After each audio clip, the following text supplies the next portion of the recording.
anga surasi munu tora attaque la ala ku daronya malien aussi kana décourager kone djembe gorobatɔla ye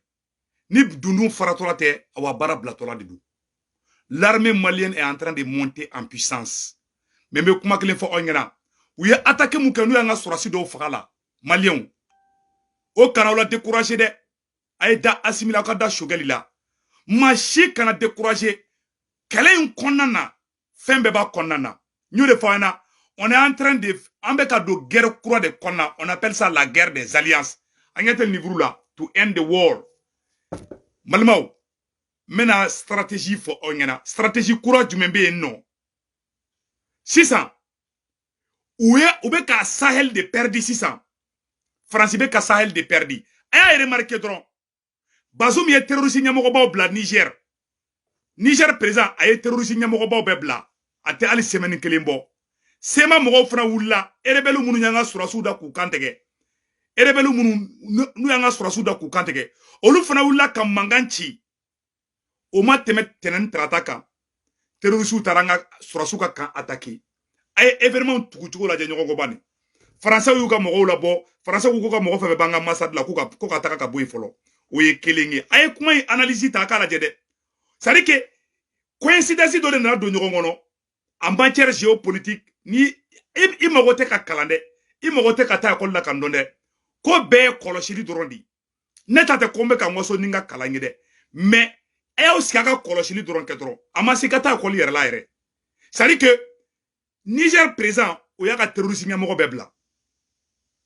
Mali armée tɛgɛrɛ bɛ ka fɔ kun dongo don France bɛ kala gosi dongo don donc nin complot de tracera sisan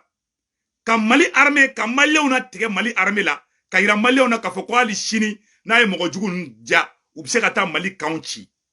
a y'a remarqué dɔrɔn Iyad Agali a fɔra ko repérelen bɛ ko bolila ka taa Niger et Mauritanie donc on est en train d'applaudir pour l'armée malienne France yɛrɛ ko Mali armée ko force b'a la bi donc sisan an ka surasi minnu fagara ko Mondoro ko Mali surasi 30 ni dɔɔni k'u y'o faga Mondoro mais maliyɛnw a ye da Assimi la aw ka da Choguel la a ka da transition mɔgɔw la wallahi ninnu bɛ ka mɔnɛ de bɔ an na maliyɛnw américains bolila Afghanistan c'est à dire que an ka armée tɛ armée fugari ye quoi mais mɔgɔ minnu bɛ k'an ka c'est à dire que mɔgɔ minnu bɛ k'an ka kan attaquer bi a surasi fɛn fɛn sara bi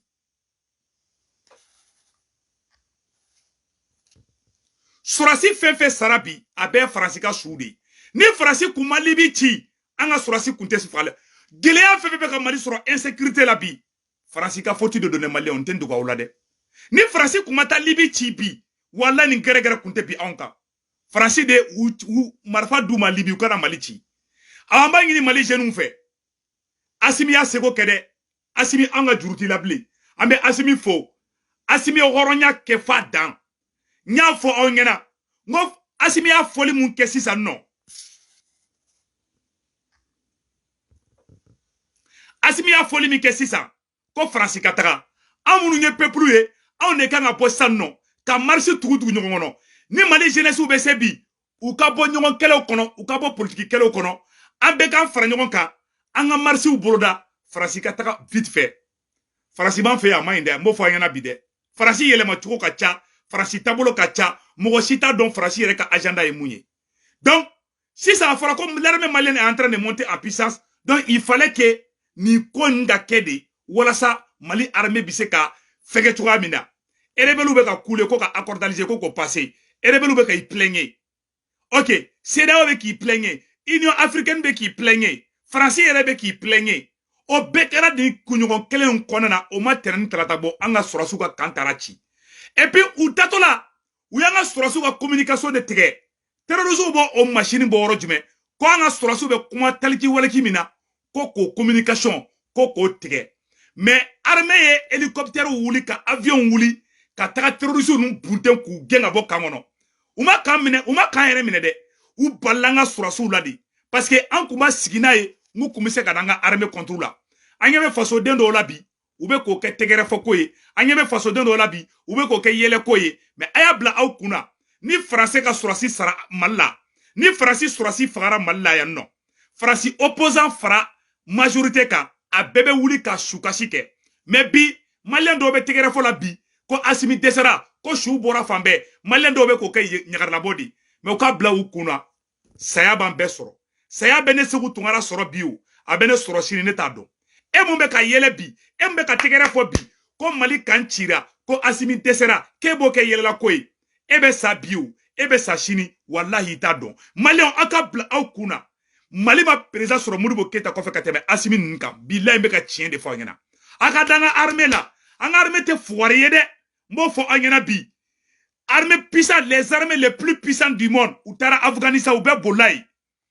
les armées les plus puissantes du monde ou tara Afghanistan ou bolla koy américain bolla français ou bolla ou be bolla ka bo Afghanistan an strosu ye chewde an dalema nga strosu de la aywa ni janfa bi contrôle la ni janfa be strosi che contrôle la ala de be se ka boala janfa de banga surasu contre la malion me fait ko de foyana ka nogo bola pew janfa ni janfa bi contre la ka jugunde do amo oro fo ka nogo bo ola ma shikana décourager ma shikana hami ambe fe mu no fe ni ala sonama anga la ngini mu ya bebe soro Mali oro mi kele mu kunga kele o la zone des 3 frontières Mali armée tara ko libérer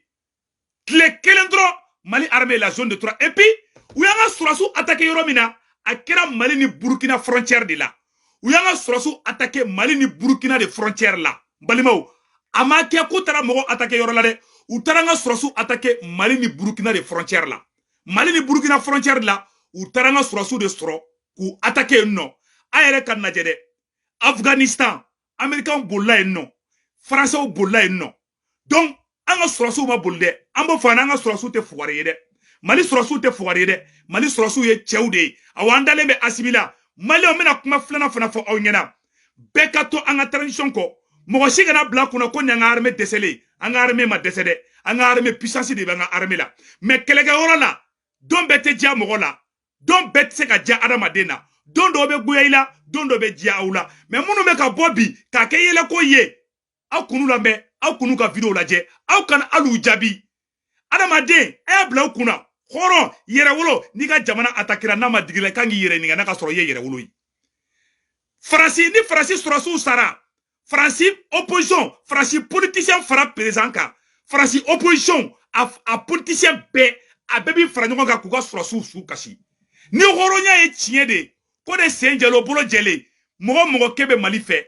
anga surasu fagale ikanga o su kele ikango kashibi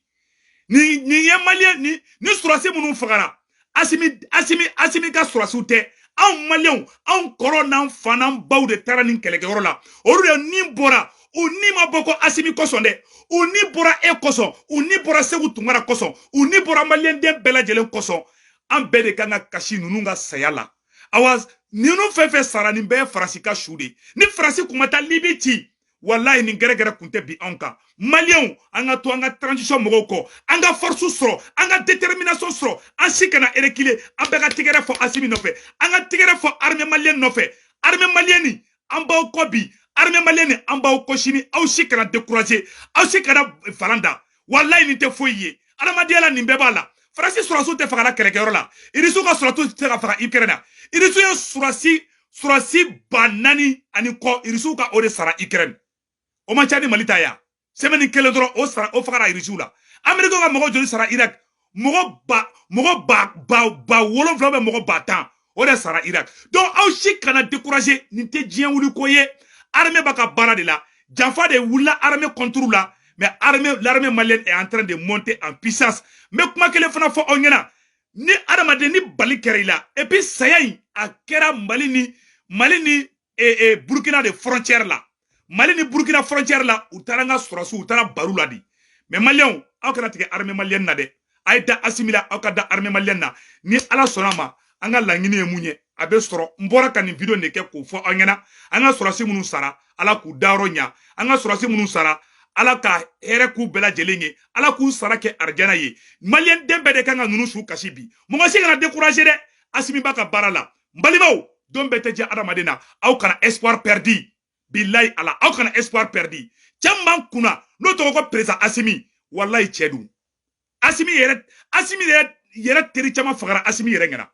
Asimi tse ka klonga armée la awaninte Asimi ka fotiye awaninte transition ka fotiye nin bɛ kɛ diɲɛ yɔrɔ bɛɛ nin bɛ kɛ diɲɛ dugukolo bɛɛ aw kana bi juguw ka piège kɔnɔ fasoden jugu dɔw bɛ yen u tɛ fɛ hali ni Mali sanpɛrɛn jiginna Mali kan bi hali ni Mali bɛɛ cira bi dɔw bɛ marabayasa dɔn o de kosɔn an k'aw ma segukaw ye duwawu min don bɛɛ b'i yɛrɛ couleur yira bɛɛ b'i taabolo yira bɛɛ b'i yɛrɛ ŋaniŋɛ yira Mali ko in na maliyɛnw aw si kana décourager mɔgɔ minnu bɔra ka duwawu don an ka sɔrɔsiw ye ko ka Ala k'u dayɔrɔ ɲa Ala ka hɛrɛ kɛ bɛɛ lajɛlen ye maliyɛnw nin y'an bɛɛ de ka kɛlɛ ye i bɛ Asimi fɛ o i tɛ Asimi fɛ o ni sɔrɔsi minnu sara u sara an bɛɛ de u ma sa Asimi ye Ala k'u bɛɛ lajɛlen dayɔrɔ ɲa Ala ka barika don u denw na an b'an ka armée kɔ bi an b'an ka armée kɔ sini an ma tigɛ an ka armée la walayi Mali armée an bɛ sa aw nɔfɛ Asimi an b'aw kɔ a y'aw ka baara continuer aw ka baara taabolo ka ɲi aw bɛ ka victoire ta awa ni Ala sɔnna ma fana a bɛɛ bɛ ɲɛnabɔ